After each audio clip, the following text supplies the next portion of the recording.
Chapter number 3 GST में हम start कर रहे हैं चार्ज ऑफ जीएसटी। तो इस चैप्टर में हम क्या समझेंगे कि extended commencement of CGST act, IGST act, इसके अलग अलग प्रोविजन की कलेक्शन और Levi of CGST, identify and analyse the service on which taxes payable under reverse charge mechanism. तो ये रिवर्स चार्ज मैकेनिज्म क्या होता है वो भी हम यहाँ पर समझने वाले हैं। What is RCM, comprehend and analyse the composition लिवाई। कंपोजिशन लिवाई भी समझने वाले हैं कि वो क्या होता है।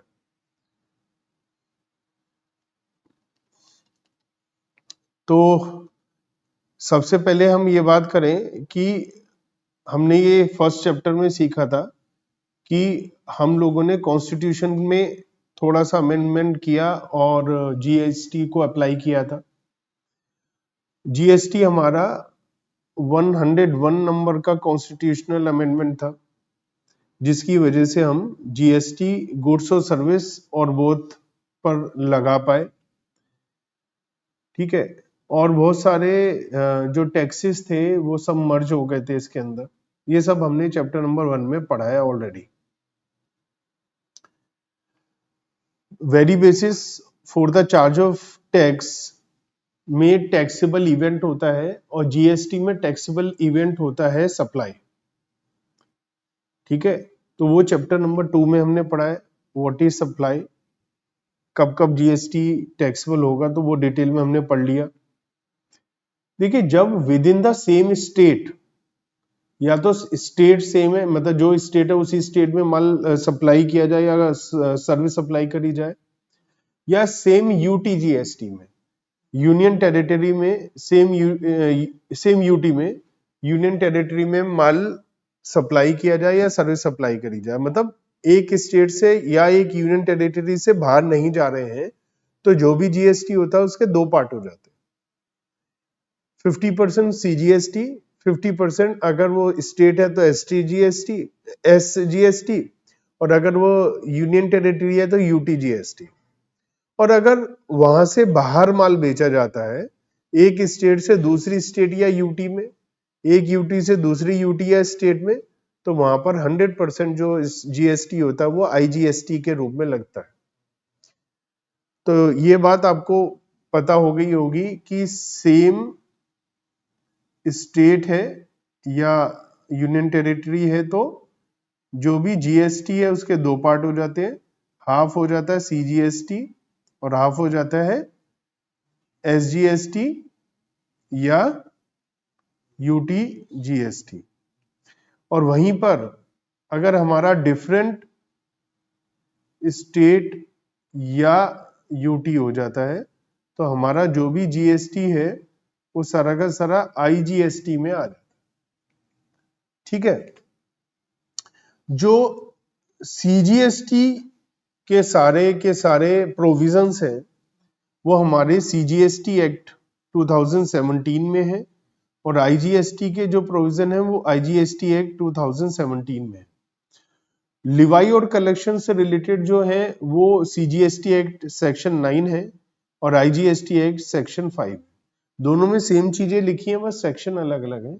हम यहां पर पूरे इंटरमीडिएट में ज्यादातर सीजीएसटी एक्ट के सेक्शन को याद करने वाले। तो आपको जब भी सेक्शन याद करना है तो आप सीजीएसटी एक्ट का सेक्शन याद करिए। सेक्शन 9 और सीजीएसटी लगभग सेम ही होगा, सेक्शन 5 ऑफ आईजीएसटी। बस वहां पर ये लिखा होगा एक स्टेट से दूसरे स्टेट में, और यहाँ लिखा होगा with in the same state, यहाँ लिखा होगा आधा लगेगा हाफ, और यहाँ पूरा, बस वो बाकी सारी चीजें सेम रहती।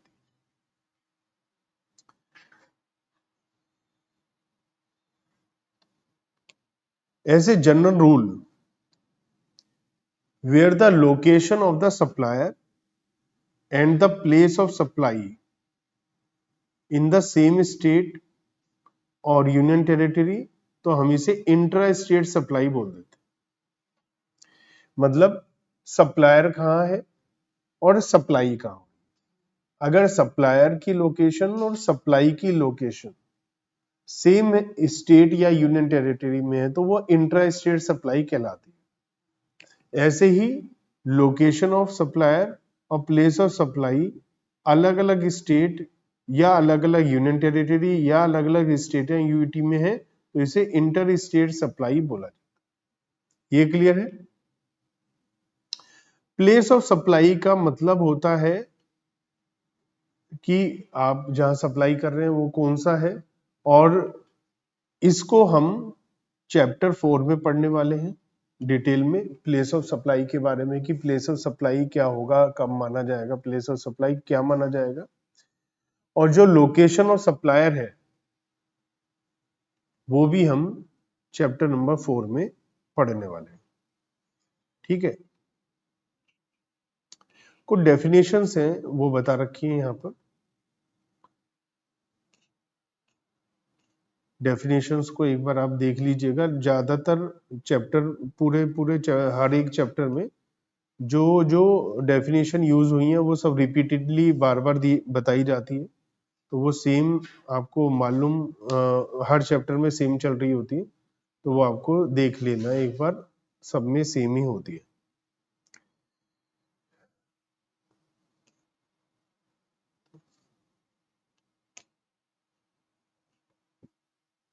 अब हम थर्ड पॉइंट पर आते हैं कि जीएसटी कहां पर अप्लाई होता है। शुक्र है कि ये पूरे इंडिया में अप्लाई होता है, और कुछ आपको पता ही है कुछ साल पहले एक आर्टिकल हटाया गया था, उस वजह से सब कुछ अब इंडिया में जो भी है पूरे इंडिया पर अप्लाई होता है। अदरवाइज पहले हम जो भी एक्ट पढ़ते थे कोई भी, तो वहां लिखा होता था ये एक्ट अप्लाई होता है इंडिया में एक्सेप्ट जम्मू एंड कश्मीर, लेकिन अब ऐसा नहीं है, तो ये होल ऑफ इंडिया में अप्लाई होता है। ठीक है, अब इंडिया का मतलब क्या है, तो इंडिया का मतलब बता रखा है इन्होंने कि इंडिया का मतलब इंडिया की जो टेरिटरी है, वाटर, ये वो सब बता रखा है कि इंडिया में कहाँ कहाँ क्या अप्लाई होगा। ठीक है, जो स्टेट जीएसटी लॉ है वो स्टेट पर अप्लाई होता है, बट जो यूनियन टेरिटरी है with legislature like Delhi, Puducherry and Jammu and Kashmir, इन पर भी एसजीएसटी ही लगता है। तो याद रखिएगा यूटी विद लेजिस्लेचर, इसमें दिल्ली, पुडुचेरी और जम्मू एंड कश्मीर आएगा, तो उस पर ये आप जब भी क्वेश्चन में पार्ट करेंगे, दो पार्ट करेंगे जीएसटी के, तो एसजीएसटी और सीजीएसटी ही करेंगे। बाकी की कोई यूटी होंगी तो वहां यूटी जीएसटी आएगा। तो तीन आपको याद रखने, यूटी, दिल्ली, पुडुचेरी और जम्मू एंड कश्मीर, वहां पर यूटी विद लेजिस्लेचर है। ठीक है, तो वहां की अलग विधानसभा होती है, तो वहां पर आप स्टेट का यूज ही करेंगे। ठीक है, महाराष्ट्र जो है वो कहां पर चलेगा, महाराष्ट्र में, और जो यूपी का जीएसटी एक्ट है वो यूपी में चलेगा, और जो है स्टेट जीएसटी या यूनियन टेरिटरी, जो भी स्टेट का जीएसटी है वो वहां पर पूरे के पूरे स्टेट या यूनियन टेरिटरी में चलेगा। जो आईजीएसटी है वो पूरे इंडिया पर चलेगा, और ये जो यूनियन टेरिटरी है वो यूनियन टेरिटरीज में चलेगा। अब यूनियन टेरिटरीज कौन कौन सी है, Andaman and Nicobar island, Lakshadweep, Dadra and Nagar हवेली,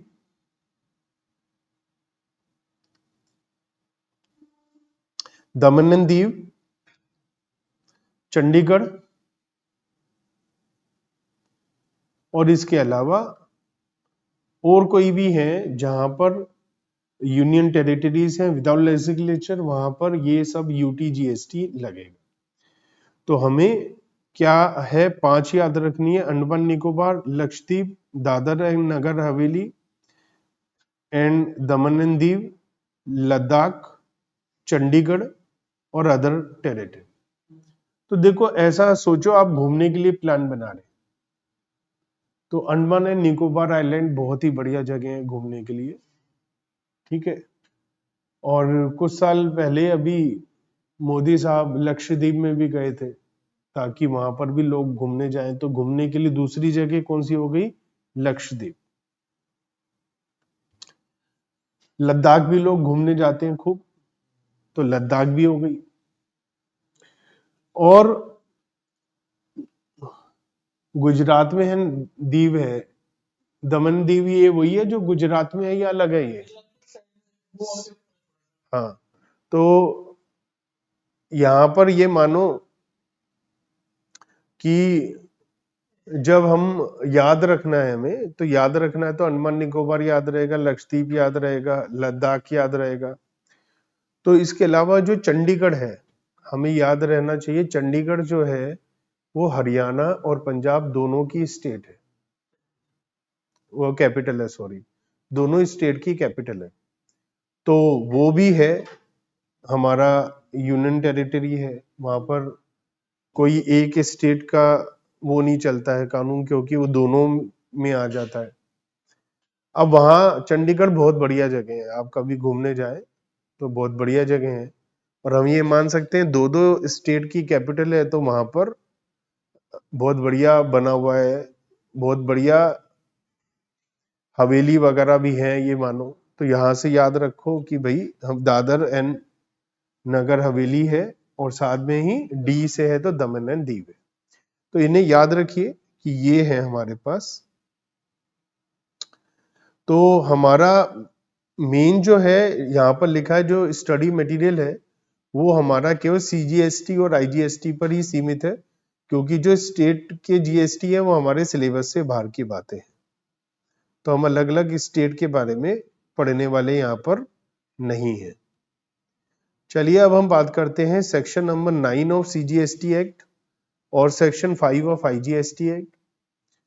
ये हमें क्या बताता है? तो ये बेसिकली हमें प्योर सेक्शन के बारे में बता रहा है कि सेक्शन 9 सबसेक्शन 1 कह रहा है कि सबसेक्शन 2 को अगर हम छोड़ दें तो हमारे जो इंट्रा स्टेट जो भी हमारा सप्लाई होता है, except alcoholic liquor for human consumption, और मतलब लिकर वगैरह पर हमारा जीएसटी नहीं लगता है, तो उसका जो रेट है नॉट एक्सीडिंग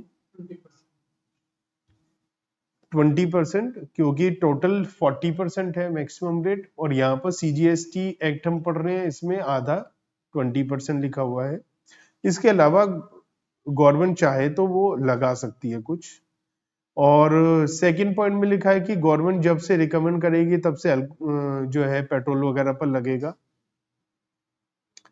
थर्ड पॉइंट में लिखा है कि जो रिकमेंडेशन है काउंसिल, उसके हिसाब से ये बताएंगे कि किस पर रिवर्स चार्ज के हिसाब से जीएसटी लगेगा।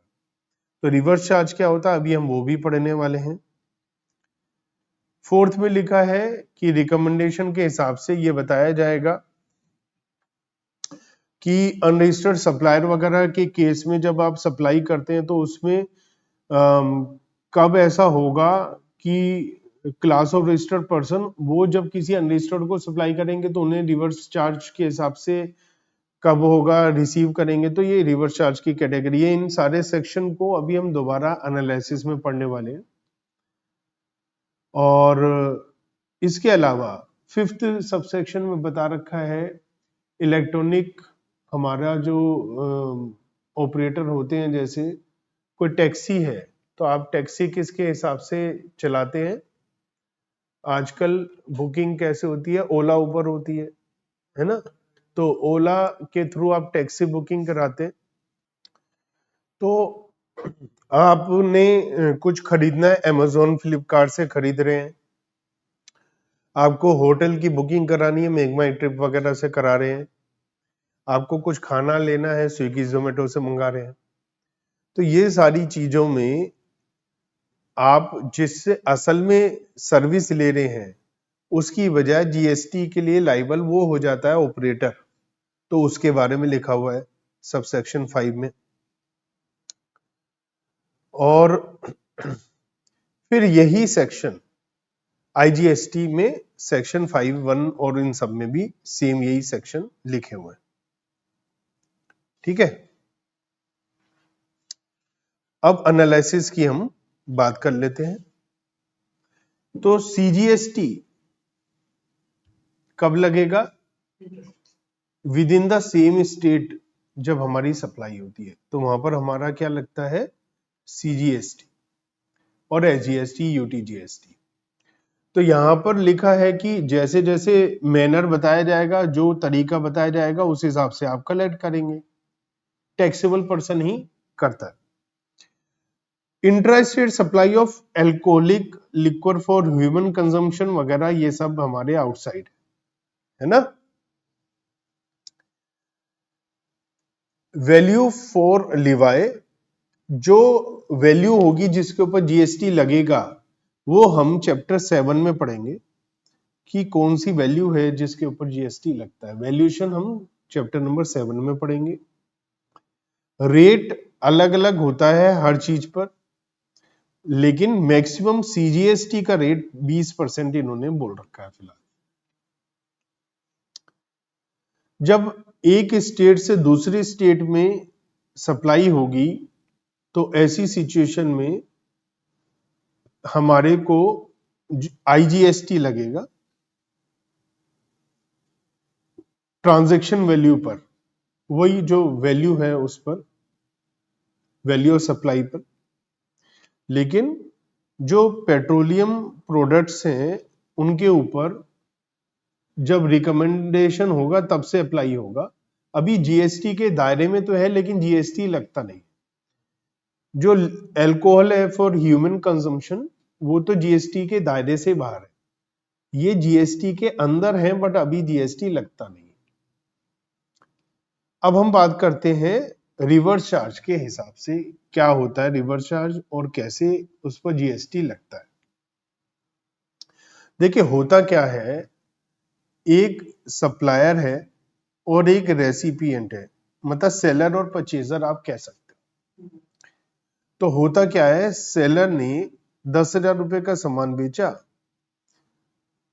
ट्रांजैक्शन वैल्यू है और इस पर जीएसटी लगा दिया। वैसे ही मैं कह रहा हूं, मान लिया 900 रुपए का जीएसटी लगा दिया, 10,900 रुपए का बिल बना दिया। अब क्या होगा, रेसिपिएंट 10,900 रुपए सप्लायर को देगा और सप्लायर गवर्नमेंट के पास 900 रुपए का जीएसटी जमा करा देगा।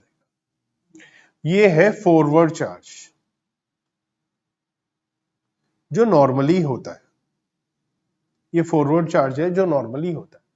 आप अगर किसी दुकान पर जाएंगे और आप दुकान पर जाकर कोई सामान खरीदेंगे तो आप जीएसटी गवर्नमेंट के पास जमा कराने थोड़ी ना जाओ। आप तो सामान खरीदोगे, पैसा दोगे और आ जाओगे। ना आप जीएसटी में रजिस्टर्ड है, ना आपको कुछ करना है, जो करेगा सप्लायर करेगा। लेकिन कुछ सिचुएशन में फॉरवर्ड चार्ज मैकेनिज्म लगता है, यहां पर उल्टा हो जाता है। यहां पर क्या होता है कि जो रेसिपिएंट है वो सप्लायर है, रेसिपिएंट है और 10,000 रुपए का सामान है। मान लिया 900 रुपए का जीएसटी है, 10,900। यहां रेसिपिएंट सप्लायर को 10,000 रुपए देगा और रेसिपिएंट गवर्नमेंट को 900 रुपए जीएसटी के देगा। ये रेसिपिएंट देगा। ये कहां हो सकता है? नॉर्मली ऐसा मानो रेसिपिएंट ऑलरेडी रजिस्टर्ड है, ठीक है, तो रेसिपिएंट की किसी किसी केस में जिम्मेदारी बना दी है कि आप रजिस्टर्ड हो, आप ही जमा कराओ। सप्लायर भी रजिस्टर्ड हो सकता है, कोई दिक्कत नहीं है, लेकिन यहां पर रेसिपिएंट की जिम्मेदारी है। वो कब कब है वो बताया जाएगा कि कब कौन सी सिचुएशन में रेसिपिएंट को जीएसटी जमा करना। क्योंकि जनरली रेसिपिएंट सप्लायर को पेमेंट करता है और सप्लायर गवर्नमेंट के पास जीएसटी जमा कराता है, लेकिन इस सिचुएशन में सप्लायर की बजाय रेसिपिएंट खुद जमा करा रहा है, तो ये उल्टा हो रहा है, तो इसे रिवर्स चार्ज मैकेनिज्म कहा जाता है। इसमें किसी को कोई डाउट है? तो रिवर्स चार्ज मैकेनिज्म के हिसाब से हमारा जीएसटी लगेगा।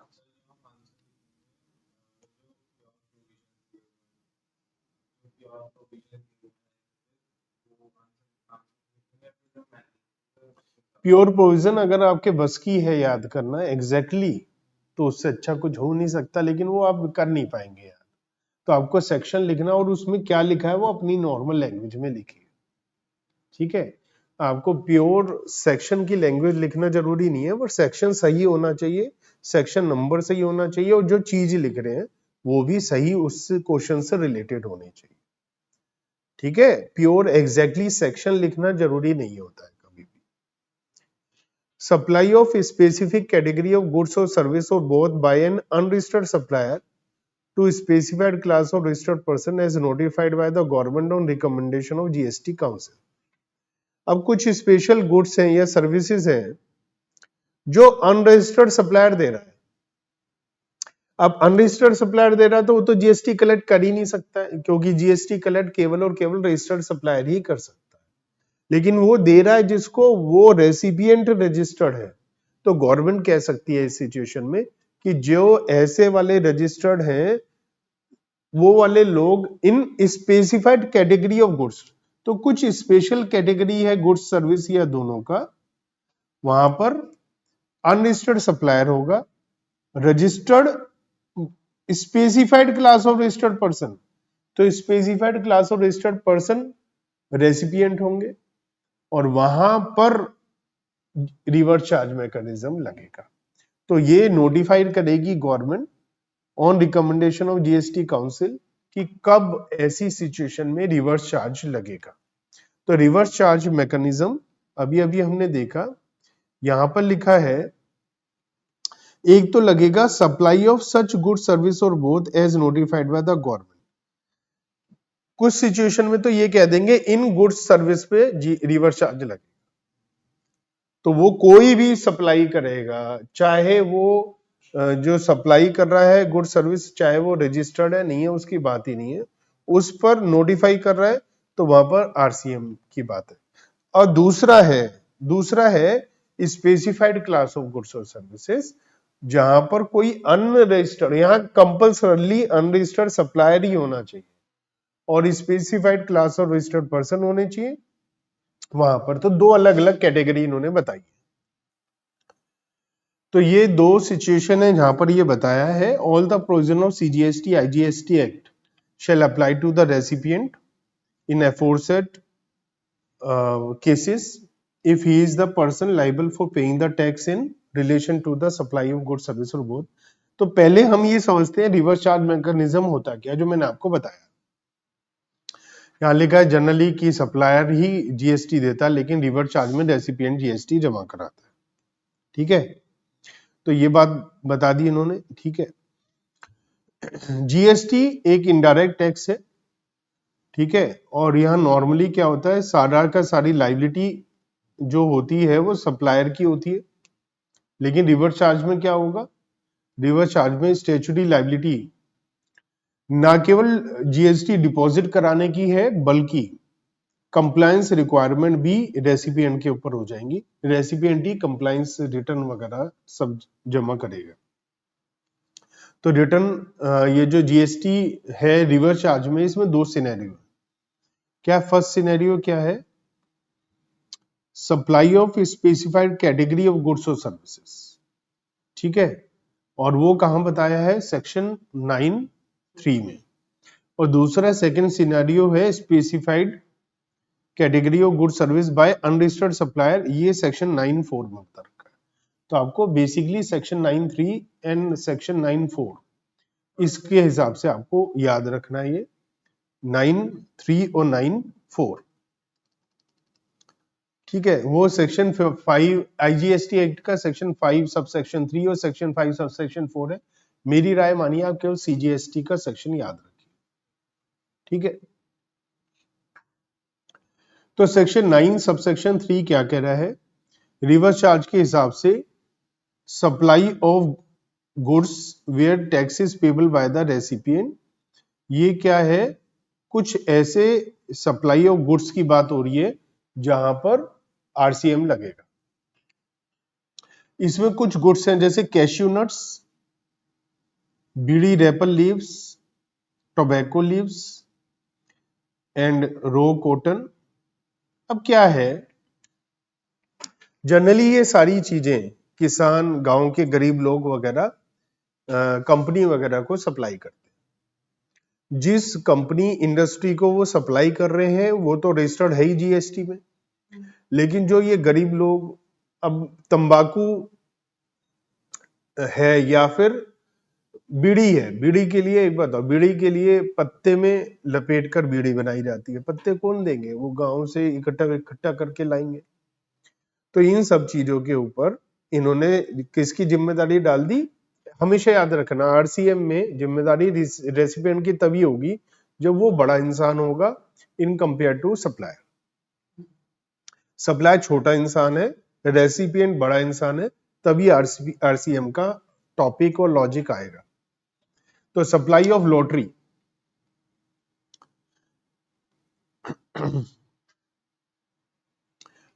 तो यहां सप्लाई है, गवर्नमेंट सप्लाई कर रही है एजेंट को। अब गवर्नमेंट कहां उस चक्करों में पड़ेगी कि वो जीएसटी इकट्ठा करके जमा कराए, ये करे वो करे, तो यहां पर जो जो रेसिपिएंट है उसी की जिम्मेदारी डाल दी। ऐसे ही सिल्क यार्न है और यूज्ड व्हीकल्स है। Used vehicle, seized and confiscated goods, old and used goods, waste and scrap. अब देखो आप कबाड़ बेच रहे हैं, अब बड़ा कबाड़ी है वो जीएसटी में रजिस्टर्ड होगा। तो यूज्ड मटेरियल जब कोई खरीद रहा है तो बेचने वाला तो रजिस्टर्ड होना जरूरी नहीं है, लेकिन जो खरीद रहा है उसका बिजनेस है, वो बहुत बड़े लेवल का आदमी है, तो वो रजिस्टर्ड होगा, तो उसी की जिम्मेदारी लगा दी है। ठीक है, इसके अलावा आपको मेन कुछ चीजें यही याद रखनी है, बाकी क्वेश्चन अगर न्यूमेरिकल कोई होगा तो उसमें बताया होगा कि रिवर्स चार्ज मैकेनिज्म लग रहा है। अब सप्लाई ऑफ सर्विसेज की बात करते हैं। ये सप्लाई ऑफ गुड्स था और यहां क्या है, सप्लाई ऑफ सर्विसेज है। ये सेक्शन 9 सबसेक्शन 3 ही, मतलब यहां वो वाला कॉन्सेप्ट नहीं है कि अनरजिस्टर्ड सप्लायर दे रहा है रेसिपिएंट को। सेक्शन 9(4) में, 9(3) में है कोई स्पेसिफाइड गुड सर्विसेज है या बहुत है, वो ही उस सब पर आरसीएम लगे। तो यहां पर लिखा है नोटिफिकेशन 2017 में आया था और वहां पर कुछ कैटेगरी और सर्विसेज बता रखा है जहां पर आरसीएम लगेगा। जीटीए सर्विसेज, ये फेमस है, आपके क्वेश्चन में आ सकता है, यहां पर तो आपको याद ही रखना है बिना कहे कि गुड्स ट्रांसपोर्ट एजेंसी है। Supply service by GTA, goods transport agency, in respect of transportation of goods by road to. तो यहां क्या लिखा है कि कोई ट्रांसपोर्ट कंपनी है और वो बाय रोड कुछ सामान, यहां देखो सप्लाई और service by goods transport agency in respect of transportation of goods by road to any factory registered of by factories act 1948। अब एक बात समझो, ट्रांसपोर्टर तो छोटे भी होते हैं, बहुत बड़े बड़े भी होते हैं। मान लिया आपकी एक छोटी सी ट्रांसपोर्ट एजेंसी है और आपके पास एक दो गाड़ियां हैं बस, और आप सामान सप्लाई कर रहे हो। और सामान सप्लाई किसके लिए कर रहे हो, एक इंडस्ट्री के लिए, फैक्ट्री के लिए। आप सर्विस दे रहे हो, आप सर्विस प्रोवाइडर हो, तो आप सप्लायर हो। और सर्विस रेसिपिएंट कौन है, वो फैक्ट्री। बड़ा आदमी कौन है, तो इन्होंने कहा उसकी जिम्मेदारी है कि वो रेसिपिएंट ऑफ सर्विस है factory registered under the factories act 1948। Supplier कौन है, गुड्स ट्रांसपोर्ट एजेंसी। ठीक है, दूसरी सिचुएशन है कि कोई जीटीए सर्विस सोसाइटी को डिलीवरी दे रही है, तो वो सोसाइटी रेसिपिएंट है, आरसीएम के हिसाब से उन्हें जीएसटी जमा कराना पड़ेगा। कोऑपरेटिव सोसाइटी को जमा सर्विस दे रहे हैं तो कोऑपरेटिव सोसाइटी को जमा कराना पड़ेगा। अगर और किसी ऐसे पर्सन को सर्विस दी जा रही है जो रजिस्टर्ड है जीएसटी में, इसका मतलब उसका काम धंधा बिजनेस है। तो उस पर्सन को किसी कंपनी को दिया जा रहा है तो वो कंपनी, पार्टनरशिप फर्म को दिया जा रहा है तो पार्टनरशिप। ठीक है। इसके अलावा कोई कैजुअल टैक्सेबल पर्सन है। अब कैजुअल टैक्सेबल पर्सन को, ये कैजुअल टैक्सेबल पर्सन क्या होता है वो हल्का सा भी समझ लो। आपको है ना हर स्टेट में रजिस्टर्ड होना होता है जिस स्टेट में आप बेच रहे हैं। जिस स्टेट में बेच रहे हो वहां रजिस्ट्रेशन की जरूरत नहीं है जीएसटी की। जिस स्टेट से बेच रहे हो, जहां से ओरिजिनेट हो रही है आपकी सप्लाई, उसमें आपको रजिस्टर्ड होना पड़ता है। मान लिया आप गाजियाबाद में यूपी में है, यहां से आप माल सप्लाई करते हैं तो आप गाजियाबाद यूपी में रजिस्टर्ड हैं जीएसटी में। नवंबर में लगता है ट्रेड फेयर। अब नवंबर में ट्रेड फेयर तो पता ही होगा, लगता है। तो आप वहां पहुंच गए प्रगति मैदान में और वहां पर स्टॉल लगा दिया आपने 14 नवंबर से 28 नवंबर तक के लिए। 15 दिन के लिए आपने 14-15 दिन के लिए वहां पर स्टॉल लगा दिया। वहां से जो सप्लाई हो रही है, क्या उस पर जीएसटी लगेगा या नहीं लगेगा? जीएसटी लगेगा। लेकिन वो तो आप दिल्ली से बेच रहे हो, तो दिल्ली में रजिस्ट्रेशन कराना पड़ेगा आपको। तो टेम्परेरी रजिस्ट्रेशन ही तो चाहिए आपको। आप परमानेंट वहां थोड़ी ना ठिया लगा कर बैठ रहे हो। आपने वहां पर कोई ऑफिस थोड़ी ना खोल लिया। आप तो बस 10-15 दिन के लिए गए हो। तो ऐसे टाइम के लिए आप एक टेम्परेरी रजिस्ट्रेशन करा सकते हो, तो उसे बोलते हैं कैजुअल टैक्सेबल पर्सन। ठीक है। तो लेकिन हो तो रजिस्टर्ड ना। तो अगर कोई जीटीए सर्विस आपको ऐसे, अब आप दिल्ली के प्रगति मैदान में पहुंचे और आपने गाजियाबाद से ट्रांसपोर्टर से सामान भिजवाया वहां, बहुत बढ़िया एग्जांपल आ गया सामने। तो ट्रांसपोर्टर आपको दे रहा है और आप ऑलरेडी रजिस्टर्ड हो जीएसटी में, तो आपको देना पड़ेगा जीएसटी उस पर as a reverse charge mechanism. Clear?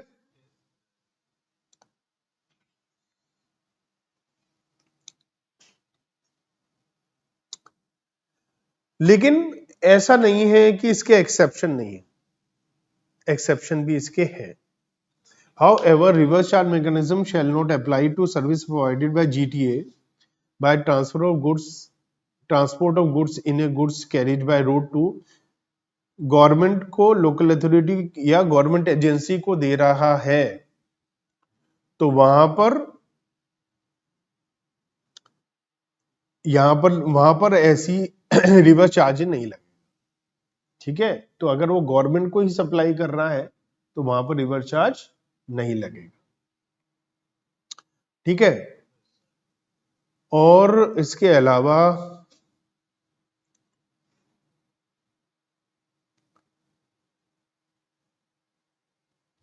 further, nothing contained in this entry shall apply where the supplier has taken registration.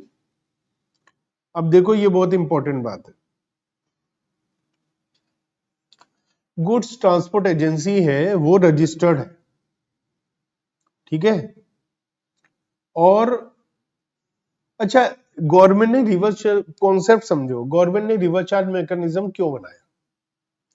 Supplier छोटा है, रेसिपिएंट बड़ा है, गवर्नमेंट को टैक्स लेने में दिक्कत ना है, यही तो बात है।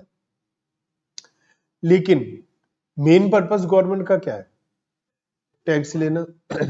अब मान लिया समझो जीटीए सर्विस दे रही है, ये जीटीए सर्विस दे रही है रेसिपिएंट को। जीटीए सर्विस रेसिपिएंट को सर्विस दे रही है। गवर्नमेंट क्या कह रही है? टैक्स कौन देगा? रेसिपिएंट। लेकिन मान लिया सप्लायर कह रहा है जी मैं दूंगा टैक्स, मैं रजिस्टर्ड हूं, मैं टैक्स दूंगा। तो गवर्नमेंट ये थोड़ी ना कहेगी ना जी ना, तू नहीं देगा, यही देगा। तो गवर्नमेंट कहेगी तू दे दे भैया टैक्स, हमें तो टैक्स ही चाहिए। तो यहां लिखा है सप्लायर रजिस्टर्ड है और वो कह रहा है जी मैं टैक्स दूंगा फॉरवर्ड चार्ज के हिसाब से, तो दे दे भैया, कोई दिक्कत नहीं है। फिर ये वाली रिवर्स चार्ज वाली बात अप्लाई नहीं होगी, फॉरवर्ड चार्ज के हिसाब से देते। जो सप्लायर है उसने टैक्स इनवॉइस रेसिपिएंट को दिया है, टैक्स रेट लगाए हैं, सब कुछ ठीक है तो ठीक है ना, फिर बात ही खत्म। ठीक है, तो जो रेसिपिएंट है वो कहेगा देखो जी मेरे पास है टैक्स इनवॉइस, ये जो है सेक्शन 9 सबसेक्शन 3 में लिखा है कि भैया मुझे रिवर्स चार्ज मैकेनिज्म के हिसाब से इस पे जीएसटी कलेक्ट करके गवर्नमेंट के पास जमा कराना, लेकिन मेरे पास है टैक्स इनवॉइस। टैक्स इनवॉइस मतलब सप्लायर ने टैक्स काट के जमा कराया गवर्नमेंट पे, तो इसलिए मैं नहीं कर रहा हूं। तो बात सही है, फिर कोई दिक्कत नहीं। तो जीडीए सर्विस समझ में आई पूरी की पूरी। दूसरी, service provided by individual advocate including a senior advocate or firm of advocate by way of legal services directly और इनडायरेक्टली। लीगल सर्विस का मतलब क्या है, एडवाइस वगैरह सब लॉ से रिलेटेड लीगल सर्विस देना है। तो यहां पर सप्लायर कौन है, इंडिविजुअल एडवोकेट वगैरह सीनियर या फर्म, और रेसिपिएंट कौन है, any business entity located in the taxable territory. अब इसका लॉजिक समझो, लॉयर्स हैं, उनसे कौन उलझेगा, उनसे तो पुलिस भी नहीं उलझ पाती, तो टैक्स वैक्स कहां से वसूल करेंगे उनसे। तो कह रहे भैया जो जिनको वो बिजनेस, अगर वो किसी बिजनेस एंटिटी को दे रहे हैं अपनी सर्विस, तो भैया बिजनेस एंटिटी से ही जीएसटी ले लेंगे। ठीक है ना, क्लियर है ये बात। जो हमारी आर्बिट्रल ट्रिब्यूनल होती हैं, ट्रिब्यूनल समझते हो, जो हमारी छोटी मोटी संस्था है, डिसीजन वगैरह लड़ाई वाद विवाद सुलझाने के लिए काम आते हैं, टैक्स वगैरह के लिए आप पहले कहां पर जाते हो, कोई भी दिक्कत होती है तो पहले ट्रिब्यूनल पर जाते हो, पहले लोकल ट्रिब्यूनल फिर हाई कोर्ट सुप्रीम कोर्ट ऊपर जाते हैं। तो अगर वो बिजनेस एंटिटी को कोई सर्विस दे रही है तो बिजनेस एंटिटी को जीएसटी जमा कराना पड़ेगा। Services by way of sponsorship to any body corporate और पार्टनरशिप फर्म, मतलब कोई सर्विस दे रहा है और वो सर्विस है स्पॉन्सरशिप की, लेकिन जो सर्विस दे रहा है सप्लायर वो खुद बॉडी कॉर्पोरेट, खुद कंपनी नहीं है, क्योंकि अगर खुद ही कंपनी है तो बड़ा है, फिर आरसीएम की क्या जरूरत है। इसलिए सप्लायर जो है वो बॉडी कॉर्पोरेट नहीं है, लेकिन वो किसी बॉडी कॉर्पोरेट को या पार्टनरशिप फर्म को सर्विस स्पॉन्सरशिप सर्विस दे रहा है, तो यहां पर अगेन रेसिपिएंट बड़ा है। सर्विस गवर्नमेंट दे रही है, सर्विस कौन दे रही है और किसको दे रही है, बिजनेस एंटिटी को, तो वहां पर भी रिवर्स चार्ज लगेगा। तो गवर्नमेंट दे रही है एक्सक्लूडिंग, ये वाली सर्विसेज पर नहीं लगेगा जीएसटी। कौन कौन सी सर्विसेज है ये, renting of immovable property, services of postal department,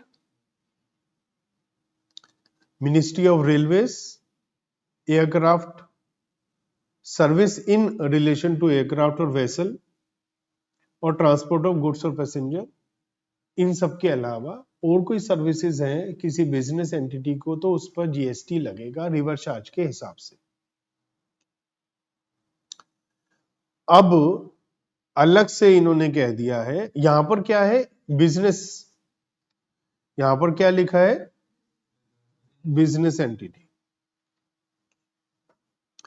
next है service supplied by central government excluding the ministry of railway, state government और by way of renting of immovable property.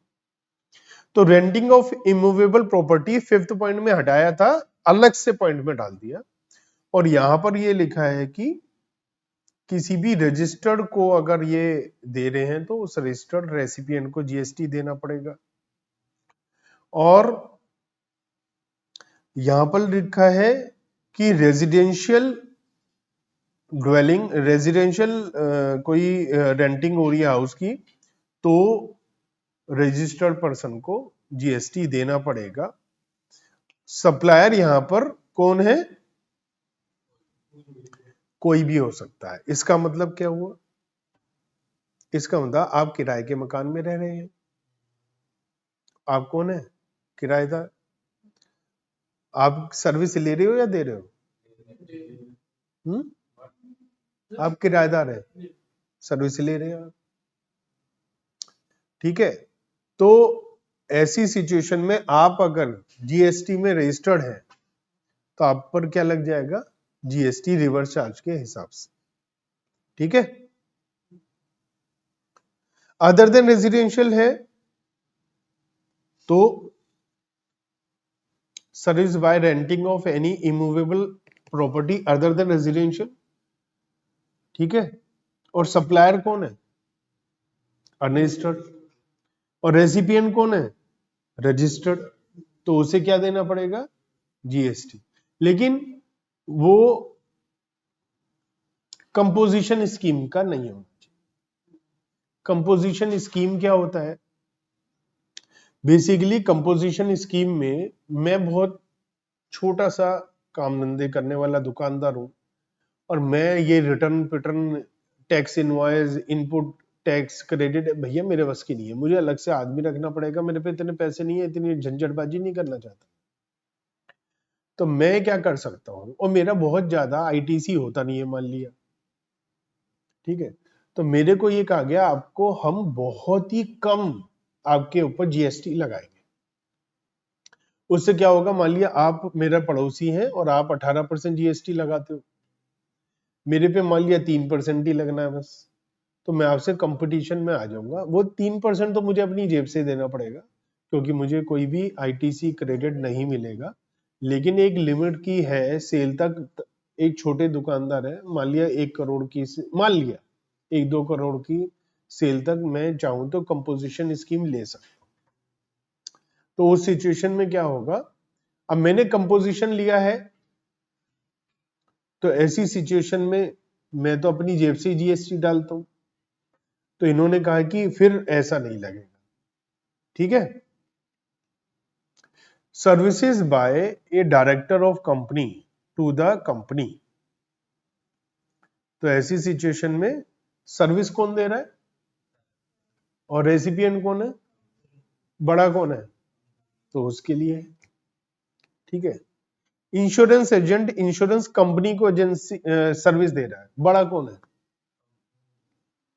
Company, insurance company.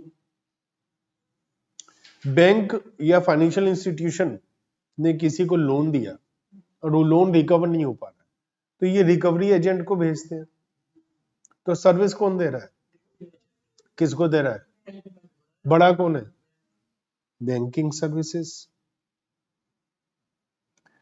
ठीक है,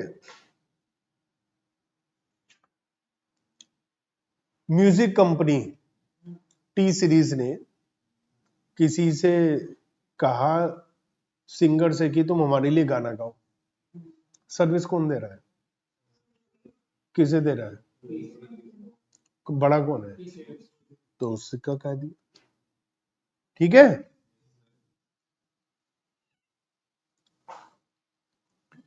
publisher author से कुछ लिखवा रहा है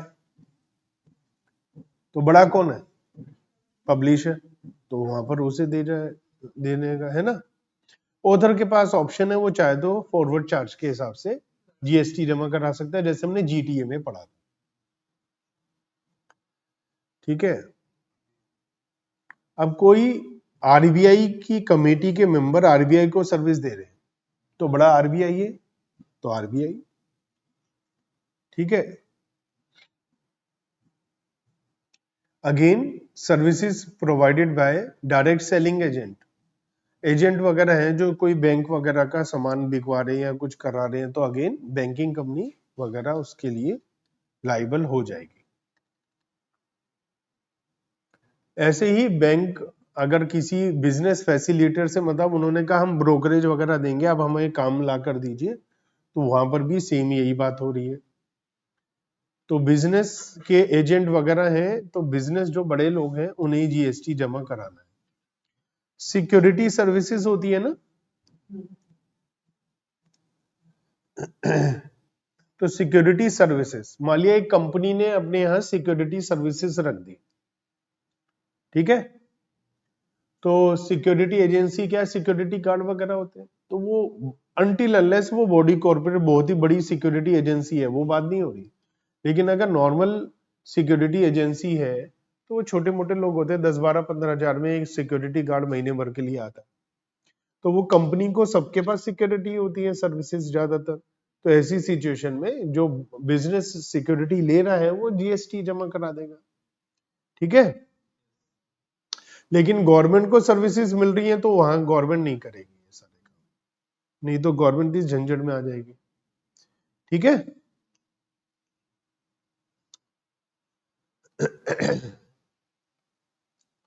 services provided by way of renting of motor vehicle. देखो क्या होता है, ज्यादातर कंपनीज क्या करती हैं, अपने एम्प्लॉइज को कार वगैरह दे देती है as a motor car facility. तो कंपनी क्या करती है, वो कार वगैरह खरीदती नहीं है, वो लीज पर रहती है, किराए पर लेती है। क्यों, कंपनी बहुत सारे झंझट से बच जाती है। क्या होता है, कंपनी अगर वो मोटर कार खरीदेगी तो उसका इंश्योरेंस, उसकी रिपेयर मेंटेनेंस, सारी चीजें कंपनी को खुद देखनी पड़ेगी। कंपनी कहती है हम अपना काम करें या ये सारे काम करें, तो वो एक ऐसी एजेंसी को पकड़ती है, कहती है हमसे रेंट लिए जाओ, बाकी सारी चीजें तुम देखो।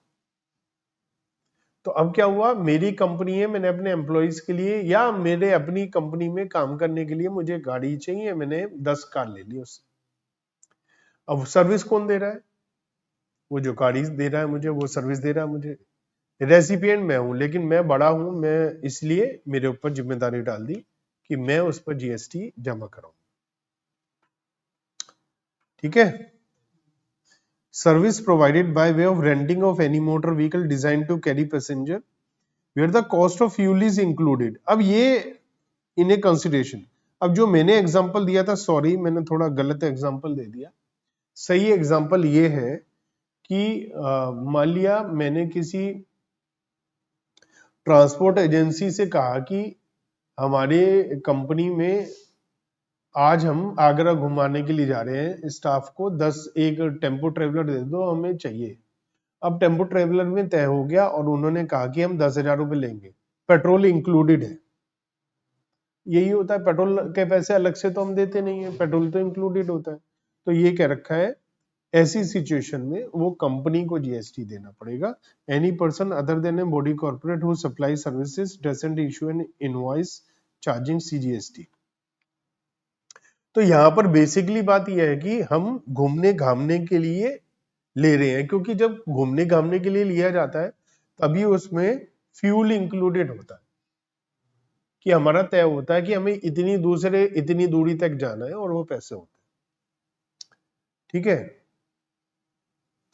और लैंडिंग ऑफ सिक्योरिटीज है, वो बता रखा है कि सिक्योरिटी सेबी से रिलेटेड है। तो ये सारी जो सर्विसेज है इन सब में रिवर्स चार्ज के हिसाब से जीएसटी लगेगा, ठीक है।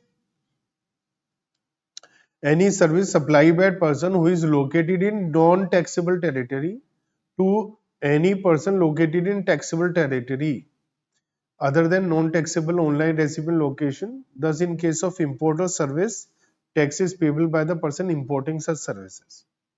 तो आप अगर इंपोर्ट करते हैं कोई सर्विस इंडिया में अमेरिका से, तो अमेरिका एक कौन सी है, नॉन टैक्सेबल टेरिटरी है, क्योंकि इंडिया का जीएसटी अमेरिका पे अप्लाई नहीं होता है। लेकिन जो रेसिपिएंट है वो क्या है, टैक्सेबल टेरिटरी है। तो अगर कोई सर्विस ऐसी सिचुएशन में आ रही है तो वहां पर जो रेसिपिएंट है वो जीएसटी लेगा, तो उस पर भी रिवर्स चार्ज लगेगा। तो यहां लिखा है all the about service have been notified under the notification number 10/2017 dated 28/6/2017. In addition to them, following services also notified by the notification कि अगर कोई इंडिया के बाहर से सर्विस इंपोर्ट कर रहा है तो रेसिपिएंट को रिवर्स चार्ज के हिसाब से जीएसटी जमा कराना पड़ेगा। क्लियर?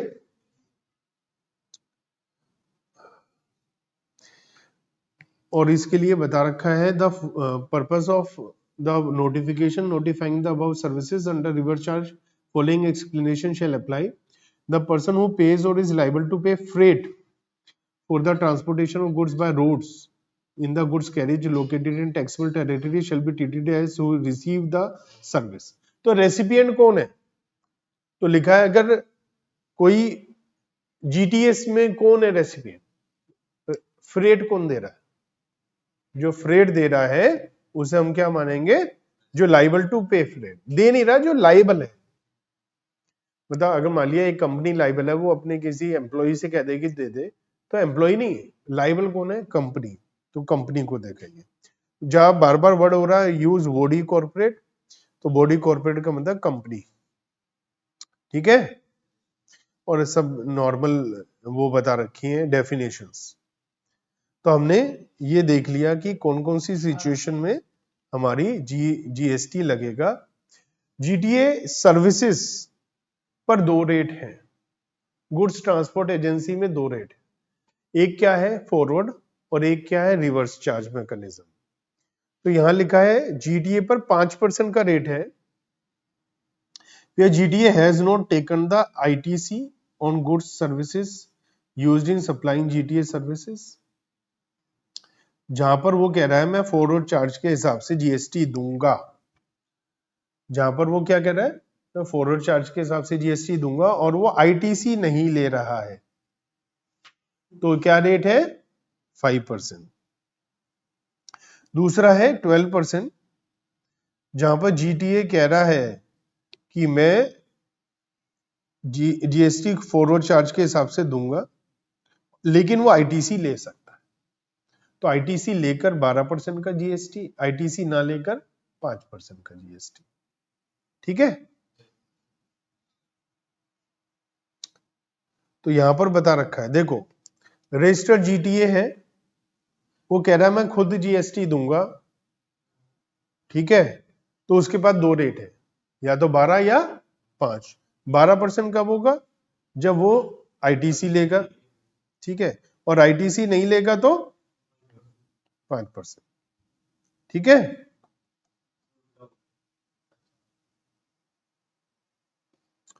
और अगर जीटी कहता है कि भैया मैं तो नहीं दे रहा जीएसटी फॉरवर्ड चार्ज के हिसाब से, तो क्या लगेगा? Reverse charge. तो रिवर्स चार्ज क्या लगेगा? 5%। ठीक है ना?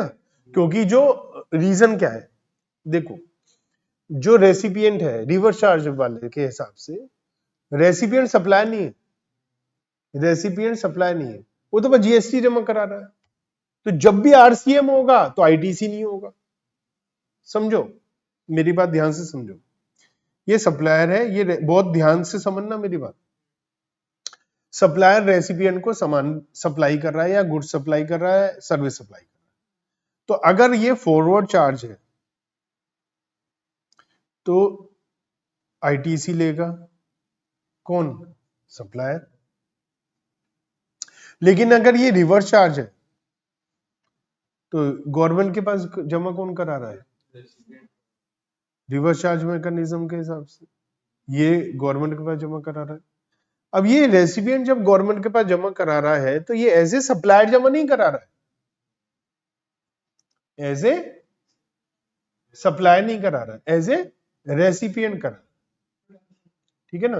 तो अब इस पे आईटीसी ले सकता है नहीं ले सकता बताया जाएगा। भैया आईटीसी लेगा नहीं लेगा, तो क्या है कि रिवर्स चार्ज के हिसाब से है, और GTA does not exercise the option to itself pay GST, तो वहां पर भी 5% का है। तो यहां लिखा है where recipient is other than specified recipients, मतलब कि अनरजिस्टर्ड इंडिविजुअल एंड कंज्यूमर और अनरजिस्टर्ड कैजुअल टैक्सेबल पर्सन है, तो जीएसटी तो लगेगा ही नहीं उस सिचुएशन में उसके ऊपर, क्योंकि आरसीएम के हिसाब से कब लगेगा? जब वो बड़ा आदमी है, और अगर वो खुद ही अनरजिस्टर्ड है तो जीएसटी थोड़ी ना देगा, और आरसीएम लगना ही है और वो है नहीं, तो वो एग्जम्प्ट हो जाएगा उस सिचुएशन में। ये हम चैप्टर नंबर 5 में पढ़ेंगे। Recipient of GTA services a person who पे फ्रेट, ठीक है।